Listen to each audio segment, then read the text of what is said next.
俄乌局势正在发生微妙的变化，这矛盾突然转向了美国，美俄开始暗中交锋了。这10天之内有大事要发生。各位好，欢迎来到康讯说。随着春季大战的临近，俄乌局势正在发生着微妙的变化，美国正在逐渐的入局，美俄之间的一场暗中交锋也已经开始。不久之前，美国驻俄罗斯大使网站突然发布公告，俄乌冲突可能产生不可预测的后果，美国公民应当立即离开俄罗斯。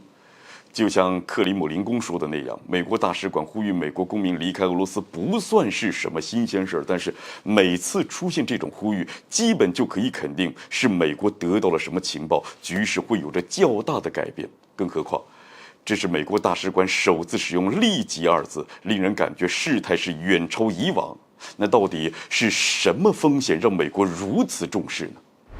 要么是天灾，就像土耳其和叙利亚这次的地震；那要么是人祸，可能是乌克兰无人机加大力度袭击俄罗斯本土，可能会误伤到美国人；也可能是美俄关系恶化，甚至开战，俄罗斯政府或许会对美国公民不利。大家觉得这哪种可能性会更大呢？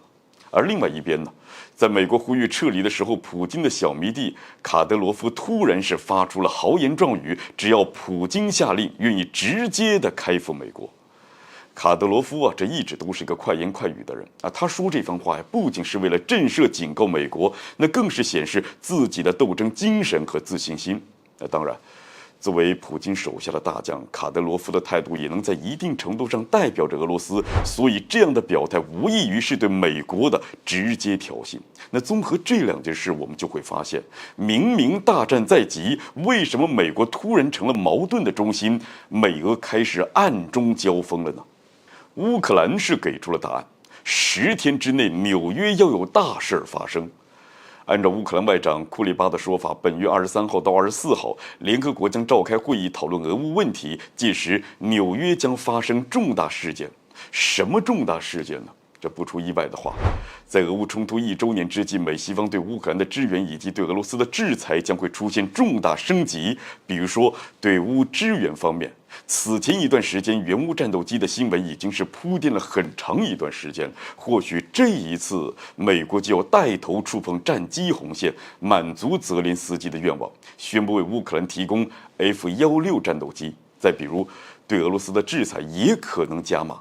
上一次是没收了俄罗斯个人几百万美元送给了乌克兰，那这一次可能会是更多的俄罗斯资产被转送给乌克兰，当然也会有更多的对俄罗斯的制裁出现。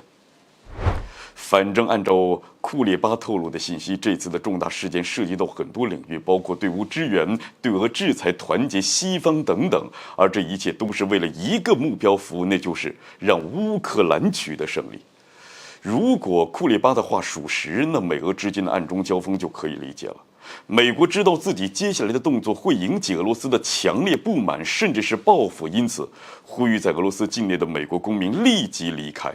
而俄罗斯呢，也隐约察觉到了美国的大动作，于是卡德罗夫对美国是发起了豪言壮语，试图警告美国。总而言之吧，2月24日，在这个俄乌冲突1周年的日子，局势将会发生重大的改变，新的一页可能就要翻开了。